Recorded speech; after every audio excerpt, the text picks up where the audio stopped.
Assalamualaikum warahmatullahi wabarakatuh. Selamat pagi teman-teman semua. Pada materi kali ini mengenai pergerakan air pada tumbuhan. Mata kuliah Fisiologi Tumbuhan, dosen pengampu Ibu Herda Muhartati, MPD, SSI, MSI. Kami dari kelompok 3 yang beranggotakan saya sendiri Nurfaliza, kemudian saudari Dian Atika dan Haridin Sianturi.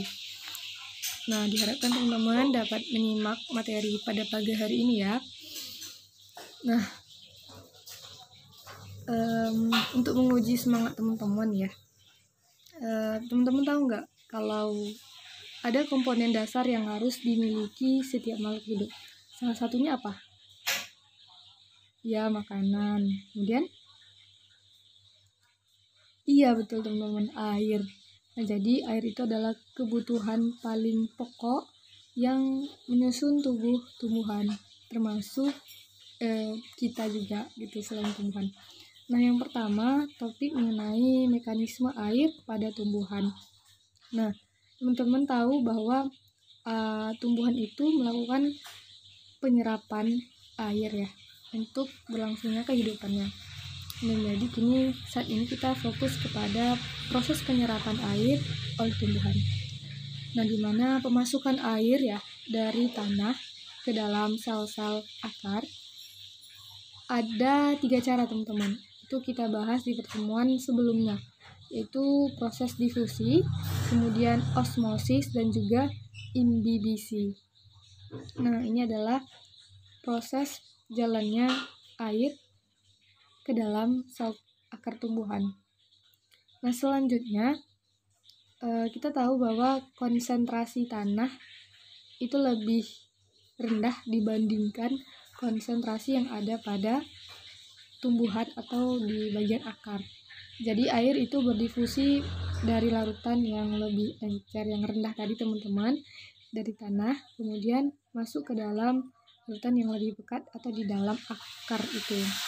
Nah, selanjutnya dalam keadaan semacam ini teman-teman, osmosis sel-sel suatu tumbuhan akan mengalami perubahan sesuai dengan keadaan air ya yang ada di dalam tanah. Nanti di dalam tanah itu kan ada berbagai jenis tanah teman-teman yang udah kita pelajari juga. Nah, nanti proses masuknya itu juga terjadi perubahan tergantung dari jenis tanahnya juga. Nah, selanjutnya penyerapan air ini terbagi menjadi 2, ada penyerapan air aktif dan penyerapan air pasif. Nah, penyerapan air aktif ini terbagi juga menjadi 2 teman-teman, ada yang osmotik dan non-osmotik. Penyerapan air aktif mengacu pada sel-sel rambut akar tumbuhan, di mana menyerap air dari akar dengan tingkat transpirasi yang rendah. Nah, mungkin sekilas tentang transpirasi teman-teman nanti akan dibahas ya, akan dikupas pertemuan selanjutnya. Transpirasi ini adalah suatu tumbuhan itu kehilangan air karena proses penguapan. Nah, jadi tingkat pengeluaran air pada proses penyerapan air aktif ini itu lebih rendah atau tidak, mungkin bahkan tidak terjadi transpirasi mungkin. Nah, selanjutnya air ini akan langsung didistribusikan ke tumbuhan hingga mencapai daun untuk melakukan fotosintesis. Nah, mungkin kita bahas dulu terkait dengan jenisnya, yaitu penyerapan air osmotik ya, aktif. Artinya penyerapan yang secara tidak langsung merupakan proses aktif dalam kehidupan tumbuhan. Nah, ini berlawanan dengan proses difusi, yaitu kalau difusi kan dari konsentrasi rendah atau hipotonis ke hipertonis, sedangkan dia osmotik ini dari konsentrasi tinggi menuju konsentrasi yang lebih rendah. Nah, selanjutnya ada penyerapan non-osmotik, artinya terkadang air itu diserap melawan gradien atau perbedaan konsentrasi. Ini membutuhkan pengeluaran energi energi metabolik yang dilepaskan dari respirasi sel. Namun di sisi lain juga mekanisme ini dilakukan tanpa adanya pemanfaatan energi metabolik. Nah, selanjutnya ada penyerapan air pasif teman-teman. Nah, berbeda dengan air aktif transfer pasif ini hampir mirip dengan proses difusi. Artinya dia tidak memerlukan energi, di mana air akan masuk ke tumbuhan melalui sel akar. Kemudian air yang masuk akan diserap ya, berbagai hal yang dibutuhkan, misalnya mineral dan nutrisi seperti fosfor nanti juga akan ikut terserap. Jadi dia lebih kalau aktif dia ada semi permeabelnya. Kalau di sini tidak memerlukan energi gitu, jadi permeabel sifatnya. Nah, untuk lebih jelasnya teman-teman ya, terkait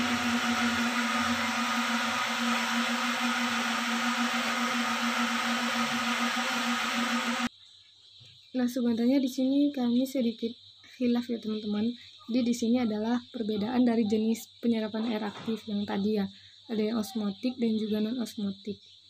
Nah, kalau osmotik itu terjadi pada sel-sel rambut akar dengan saat konsentrasi transpirasinya itu rendah. Sedangkan non osmotik terjadi juga di sel-sel rambut akar ya, tapi proses penguapannya itu lebih tinggi. Artinya kemungkinan kehilangan air dengan proses penguapan pada tumbuhan saat penyerapan air non osmotik itu lebih besar. Kemudian penyerapan air osmotik itu melibatkan gerakan simplas. Nah, simplas ini adalah transfer air dengan proses osmotik teman-teman. Sedangkan non osmotik, yang penyerapan air non osmotik itu melibatkan apoplas atau proses masuknya air dari akar menuju silam. Kemudian penyerapan air osmotik menggunakan energi metabolisme, sedangkan non osmotik memanfaatkan energi cahaya matahari untuk transpirasi. Kemudian osmotik itu independen atau berdiri bebas dari transpirasi ya. Kemudian non osmotik itu bergantung pada transpirasi. Kemudian osmotik, air diserap oleh proses osmotik. Sedangkan non osmotik, air yang diserap itu sebagai akibat dari ketegangan yang diciptakan oleh transpirasi atau daya tarik dalam penyerapan pasif. Untuk penjelasan selanjutnya akan dibahas oleh Dian, teman-teman. Baiklah, materi berikutnya itu akan saya sampaikan terkait secara umum proses penyerapan air pada tumbuhan. Nah, seperti yang kita lihat pada gambar yaitu di mana larutan tanah itu menuju sel-sel epidermis akar atau rambut akar. Nah, dari sini bermula proses penyerapan, kemudian proses penyerapan oleh korteks, endodermis, dan silem akar. Nah, akhirnya itu diangkut ke seluruh tubuh tumbuhan. Selain itu, ada beberapa faktor yang mempengaruhi penyerapan air oleh tumbuhan. Yang pertama yaitu internal. Nah, internal itu terdapat kecepatan transpirasi, sistem perakaran, pertumbuhan pucuk, yang terakhir yaitu metabolisme.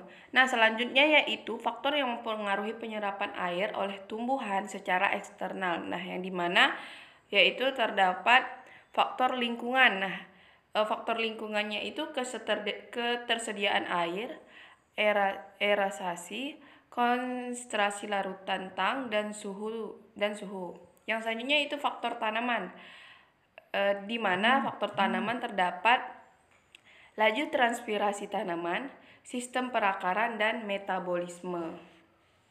Selanjutnya itu pergerakan air pada tumbuhan. Nah, secara umum itu air bergerak di dalam jaringan karena adanya perbedaan atau gradien tekanan, baik gradien potensial air, gradien tekanan hidrostastik atau maupun karena gradien tekanan uap. Contohnya itu gradien tekanan hidrostatis yang dimana terjadi manakala air bergerak tanpa melalui membran sel. Misalnya di dalam pembuluh xilem, yaitu dari xilem akar ke xilem batang dan daun. Nah, dengan demikian dalam sistem tumbuhan utuh ketiga, jenis gradien ini terjadi dan saling sambung menyambung di dalam sel-sel akar air yang dimana harus masuk melalui dari sel-sel akar dari sel-sel epidermis akar. Nah, pada gambar bisa dilihat pada gambar penampang melintang akar. Ini gambar di samping ini menunjukkan bahwa dari luar hingga ke dalam jaringan akar itu terdiri dari epidermis, korteks, endodermis, dan silinder pusat. Nah, silinder pusat ini itu terdiri dari jaringan xilem dan phloem dalam posisi yang berselang dengan pusatnya, yaitu jaringan pengangkut xilem.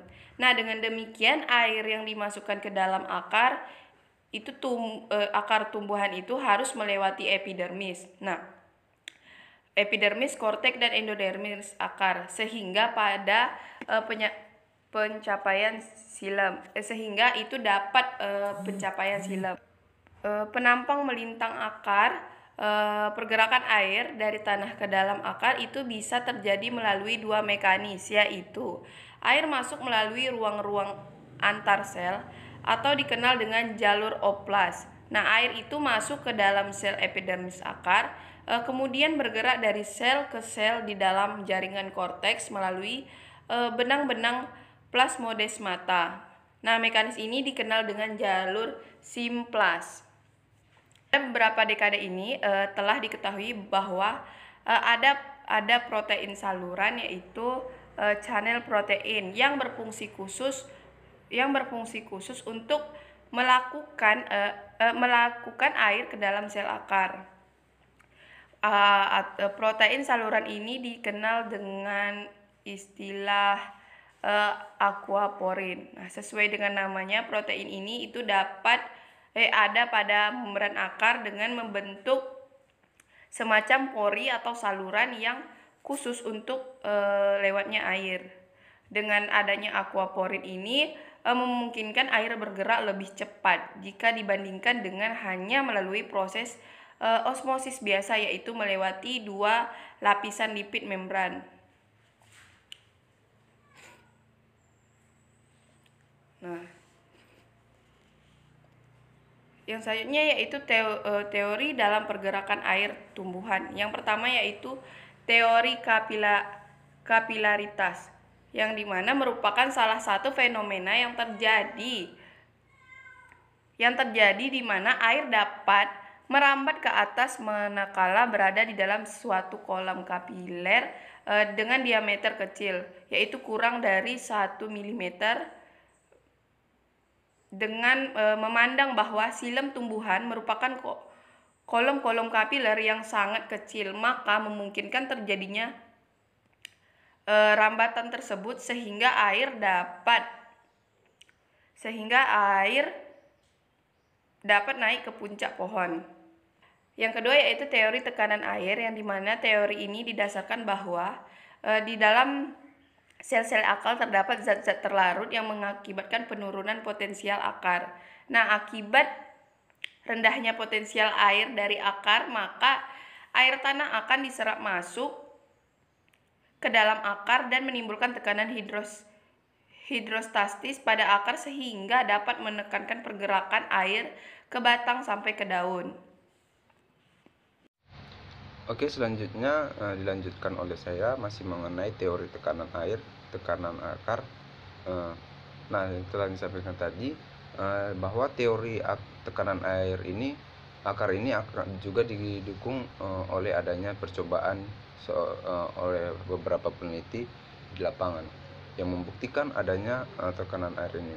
Percobaan yang pertama adalah terjadinya gejala gutasi, yaitu keluarnya air dari pinggiran daun beberapa tumbuhan pada keadaan malam atau pada pagi hari juga ketika tumbuhan mendapatkan cukup air. Nah,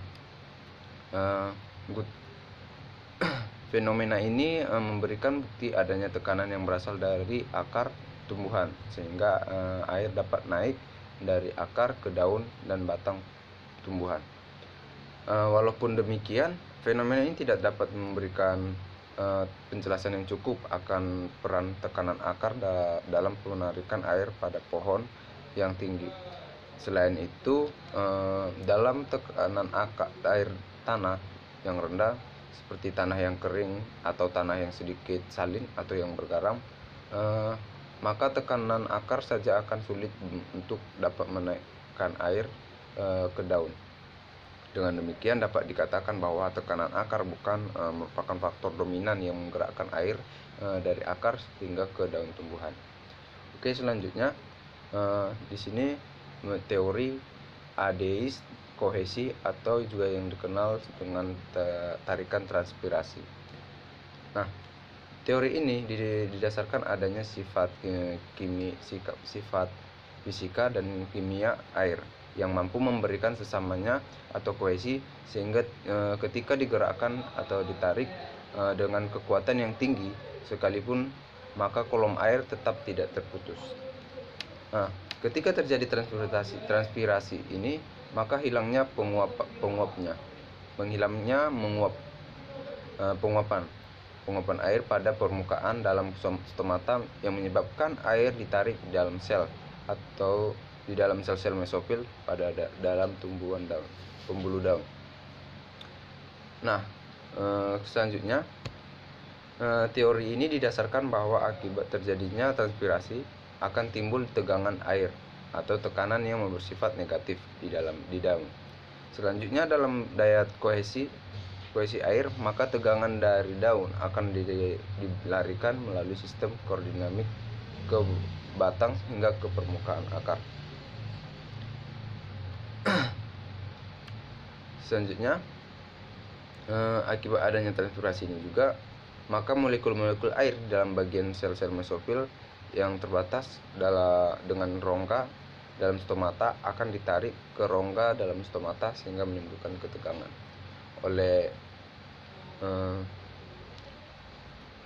Hingga saat ini juga teori kohesi atau juga dikenal teori transpirasi ini dikenal sebagai konsep dasar utama yang menentukan pergerakan air ke dalam silem.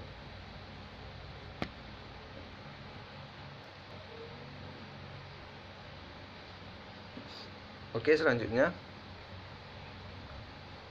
ini tadi. Nah, walaupun teori kapilaritas dan teori tekanan akan akar juga ikut berperan dalam proses pergerakan air ini, namun teori kohesi dipandang memiliki peran yang jauh lebih besar dari kedua teori yang lainnya tadi telah disampaikan. Nah, di akhir presentasi ini dapat disimpulkan bahwa penyerapan air dapat diserap melalui akar, tetapi ada pula tumbuhan yang mampu menyerap air lewat daun dan batang. Mekanisme penyerapan air dibedakan menjadi dua, yaitu penyerapan aktif dan penyerapan pasif. Sedangkan faktor yang mempengaruhi proses penyerapan air dibedakan menjadi dua, yaitu faktor dalam dan faktor luar. Beberapa faktor yang ditemukan untuk menjelaskan proses pergerakan itu yaitu meliputi teori kapilaritas, teori tekanan akar, dan teori Adeis kohesi atau juga dikenal dengan teori tarikan transpirasi. Oke, mungkin cukup sekian presentasi kelompok 3. Terlebih dan kurang kami mohon maaf. Sekian dan terima kasih.